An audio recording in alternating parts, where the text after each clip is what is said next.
tentang pengerjaan jalan ini?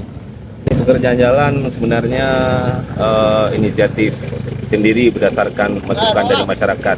Karena masyarakat sudah banyak yang mengeluh karena akses jalan banyak lubang-lubang. Jadi masyarakat kalau bisa sekalian bisa diperbaiki jalan lintas kecamatan ini Gunung Banda Alam ini. Untuk tahap ini seberapa jauh rencananya? Ini mungkin kurang lebih ada sekitar 1 kilo yang agak rusak parah. Jadi kalau hujan airnya juga banyak tergenang, jadi masyarakat juga banyak yang mengeluh karena memang ini betul-betul akses masyarakat betul-betul jadi kebutuhan.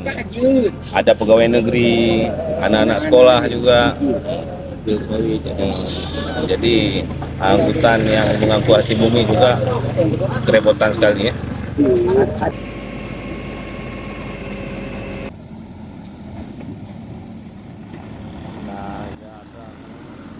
Mungkin dikarenakan Pemkab Aceh Timur belum siap, tapi dengan Ketua PKB ini sudi siap membantu warga Banda Alam dan Kedai Kuning sekitarnya.